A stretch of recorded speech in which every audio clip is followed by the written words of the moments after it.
Hey guys, it's Alexandra. Today I'm going to be talking to Christine, who is a runner from Canada. She's going to be sharing all of the life struggles from postpartum depression to doubt that she was able to overcome through running. And I hope that her journey of success will inspire some of you guys. And I hope that you will stay tuned to hear her story and subscribe for more videos. Thank you. What's one thing that your ex said to you that still haunts you to this day? Well, I don't know about haunt, but I'll never forget something my husband said. So I had just had a baby and I gained a bunch of weight, and I'm like, I'm going to take up running and drop a few pounds.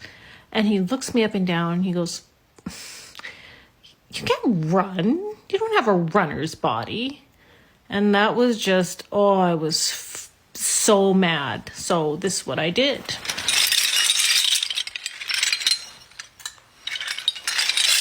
I started running and I ran a lot and I won a lot of races. So don't let anyone tell you you can't do anything. You use that as fuel and you go out and you do it. And you do it very, very, very well. So I'd love to kind of know more about where your journey with running started. Yeah, for sure. Isn't TikTok weird? Like, I did not expect that to happen. I just was like, I saw that TikTok, and as soon as she said, name something your husband said to you that stuck with you or something, I was like, that was the first thing that came to my mind. And I'm like, oh, I should answer this because I just remember him saying that. And that's what got me started.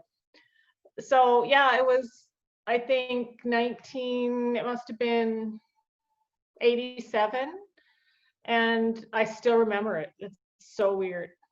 So yeah, I was like 165 pounds or something, and I said, I have to do something. I think I'm just gonna start running. And he's just like, and you saw the video, he's like, no, I don't think so. No, you don't have a runner's body at all. And I'm just like, I didn't know what to say. Like, it was so bizarre. I was not expecting that. Normally you expect your loved one to be like, yeah, that's a great idea. I'll join you or whatever, right? And he's like, no. So I just how I got started is I was taking her out with the stroller every day and just walking. And I just walked a little faster every day and a little farther every day. And then finally I just started like kind of jogging with the stroller. And those were the days you didn't have running strollers. Like, it's 1988, you have little crappy stroller, whatever they had. And I would be running over ice and snow, and I'm just like, and she's bouncing all over the place, and but I didn't care. I felt so good. And then the pounds started coming off. And then eventually I had to leave her at home and just go out for runs on my own. But I also had postpartum depression. And I think that also helped a lot with that. And those were the days too, before anyone knew really what postpartum depression was, or that it was even treatable at all. So that was a big help for me too. And then it just took off from there, and then I just never stopped. And I ran my first race, I think about a year later. I think I did like a 10K or something. It was a really long time ago, so I don't really remember the earlier days of the races, but I just remember doing it all on my own, and running over the finish line was one of the best feelings I had in like years. You just don't understand unless you do it. Like, do you run at all?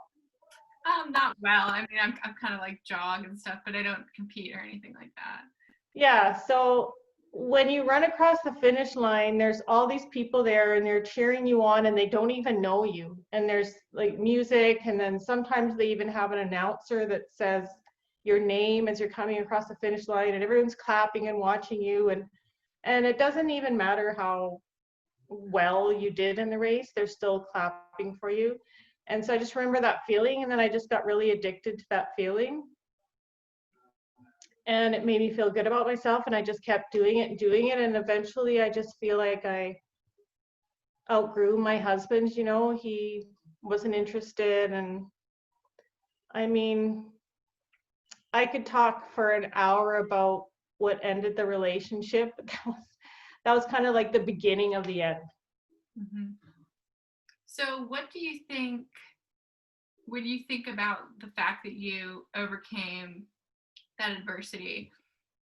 What kind of message would you hope to send to other people through your medals and your achievements, aside from just the physical, like work really hard at running and you can win? That's of course very important. But as far as like, achieving goals that people don't think you can achieve. I was really surprised by the comments in that TikTok video. Like, I went through and I read every single comment. And now it's like, I think it's up to like 145,000 views, which isn't a lot for TikTok, but it's a lot for me. And was reading them, and I was like, some of them are like, oh, my boyfriend told me I wasn't smart enough to go back to school, or my dad told me I wouldn't amount to anything, or my husband told me that I shouldn't wear that because I'm too fat. And I think everyone really related to what I was saying in some way, everyone that commented. And I was really taken aback by that. And I thought, I think this happens a lot more than we realize in people's lives. And so my advice would be, if someone's saying something negative or trying to put you down or anything like that, I understand how you can feel that you start believing that. Because even when my husband said, you don't have a runner's body, I swear for like a whole day I was thinking, oh, well, maybe he's right, maybe I don't, maybe I can't run. And then I woke up and I'm like, well, that's stupid. He's just saying that. So I think you have to realize that they're saying that because they don't want you to succeed for whatever reason. They are afraid of your success, or it's threatening to them. So like I said before in the second video, it's not something that has anything to do with you. It's all their insecurities. So if you want to do something, then you go do it. And some of those comments that I was reading, and they were like, my boyfriend said I couldn't go back to school because I was too dumb. And this one girl went back to school and she became a lawyer or a doctor or a nurse or whatever. And it's so empowering. And sometimes it takes someone to tell you that before you realize, it's like a catalyst. It's like lighting a fire under your butt and saying, get up there and go do it. Who cares what anyone else says to you or thinks about it? Or it's not them that has to do it. They don't have to live with themselves if they choose not to do it. And you're just going to let them say, oh yeah, you aren't smart enough. And then you're sitting there thinking, I'm not smart enough. Okay, so I'm not going to do it. It just doesn't make sense to me in my brain, So what do you do kind of like in situations where I don't really know where the status of the virus is as where you're living, how it is, but what would you recommend, like, if people feel like they want to start that community of people cheering them on? Sometimes, like right now, that's not the best time to do it because they're not having a bunch of group fitness stuff or races or stuff like that. So what is stuff that you're kind of doing during this time that keeps your motivation up? It's really hard. Like last year, before COVID hit, it was my year to do my Spartan trifecta. So if you're not familiar with Spartan, you start with, they have, three main races. So you have a sprint, and then you have a super, and then you have a beast. So the sprint is 5K and like 12 obstacles, and the super is 15K and I think 30 obstacles, and then the beast is a half marathon and 45 obstacles. So it was my year to do the beast. and I never done it before, and I was all excited, and I signed up to go to Montana, and it cost me $350 to just enter the race, and I was training, and I had all these other races signed up to train, and they all got canceled. So like everyone else, it's devastating, right? You can't, the gyms are closed, you can't get together for group races or group runs or anything. So I'm like, well, what am I going to do?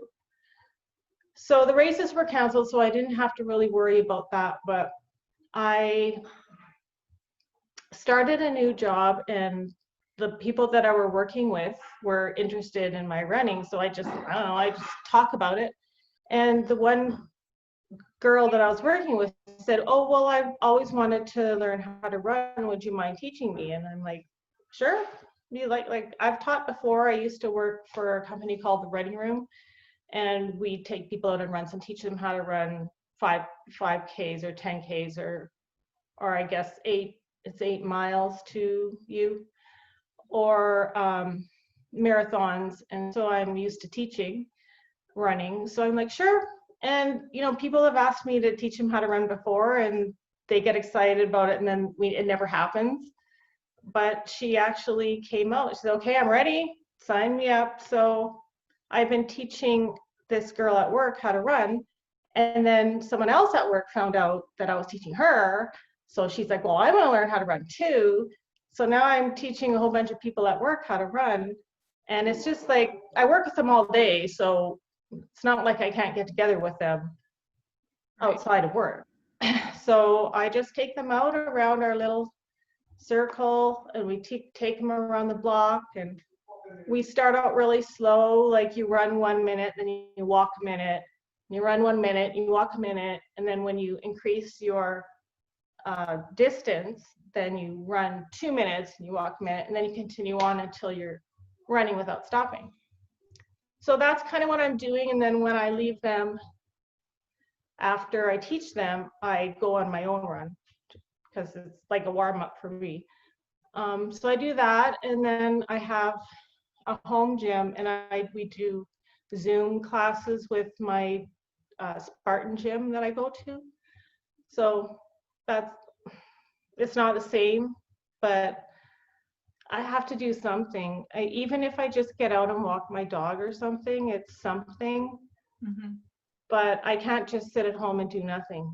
It's not in me anymore. And I think if you can just get out for a walk, like with a friend, like a coworker or something, like, I don't know, like, what do you guys do? Are your gyms open? Probably not. Yeah. Select few. But yeah, how do you think, like you said, I think it was interesting how, maybe in your past, you used to be okay not getting out all the time, but now, like, since you've started this journey, you really, obviously, your perspective about health has probably changed a lot. How do you think you've developed since you started running, just physically, mentally?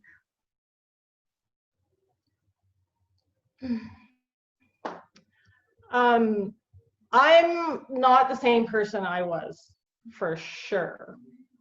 So as soon as I got into running, I definitely got addicted to it. There's way worse things than you can get addicted to. So like my mom would be like, Christine, you're running too much, you don't rest enough, you're doing too many things. And I'm like, but this is what makes me happy, and you have to find something that you are passionate about. If you're not passionate about it, you're not going to continue with it. Obviously, it's like anything. So people will be like, oh, I really want to run, but I don't like running. And I'm like, well, then don't run. Do something else. Try yoga, or try swimming, or cycling, or hiking, or whatever. I do a lot of things that make me happy. And I think just being outside, like I'm an outdoors girl, even just being outside in nature is helpful for my mental state. And now I'm with a new husband that shares the same likes as I do. And I got him into running, actually. And now he runs ultra marathons, like 100K, whatever that is in miles. He goes for days. He can run for days. I can't do that, but that's his thing. But we do races together, and it is fun. We just have fun with it. So I think you have to just find something that you're passionate about and it's fun, and then you can share it with friends or your boyfriend or your husband. But if you're with somebody and they don't share the same passion or interest as you do, no matter what it is, whether it's physical or if it's knitting or whatever, but you have to have something that you both enjoy doing together. And thankfully, my husband and I push each other, and he'll be like, oh, let's do a race in California. And I'm like, great, let's go do a race in California. And we go do that, and we make a vacation out of it. So I'm a completely different person than I was before I started, and about 50 pounds lighter too, which helps a lot too. But if I was still with my first husband, I would probably be, honestly, depressed as hell, 200 pounds, sitting on the couch, eating with 5 kids. I just know it. So yeah, I just had to do what was right for me. And I think sometimes we outgrow people. Like we grow and they don't. And that's what happened in my situation. I just got interests that he didn't have, and I changed and grew. I was like 22 years old. So that's why young relationships don't always work out, because you're still growing and changing and finding things that you are interested in and passionate about, and doing things that you want to do, and you have goals that may not match what the other person had in mind. Well, as a 22-year-old, I would take that very seriously. So thank you so much. I really appreciate hearing that kind of stuff. And, sometimes you get in the headspace for some reason at that age that you need to have it all together, or you need to have someone, or you need to, seeing other people have it all together. It's just very empowering, at least for me, to see somebody like you who, has grown so much and for the better. And I really am inspired by you. And I thank you so much for sharing with me. Oh, thank you. You're the same age as my youngest daughter. And people ask her all the time, they're like, you must be so proud of your mom. She's so awesome. And all those races she does. And she's just, that's all she's known is me doing that. So she's like, Mom, that's nothing. Doesn't everyone's mom do that? And they're like, no. But yeah, she doesn't think it's special, but whatever, she'll figure it out. Wow. She doesn't even exercise. She doesn't even exercise at all. Oh my goodness. Like at all. And I'm like, well, maybe one day, I have to rub off on her sometime. I don't know. Maybe she just won't ever. I have no idea. But she's happy being her, and her passion is crafting and drawing and painting and board games and video games, and that's her passion. So that's great, as long as she's happy with that. I wish you luck with everything, and I hope that things get better soon so you can get back to doing your normal racing. I know. I want to be posting some Spartan race TikToks. Yeah. Well, nice to meet you as well. Thanks for supporting me and asking me to be here, because yeah, I was very touched by that, and it meant a lot to me. So thank you. Absolutely. All right. Well, I hope you take care. Yeah, you too, and good luck with your life pursuits. Thank you so much. I'll stay in touch. Okay, see ya. Bye. Bye.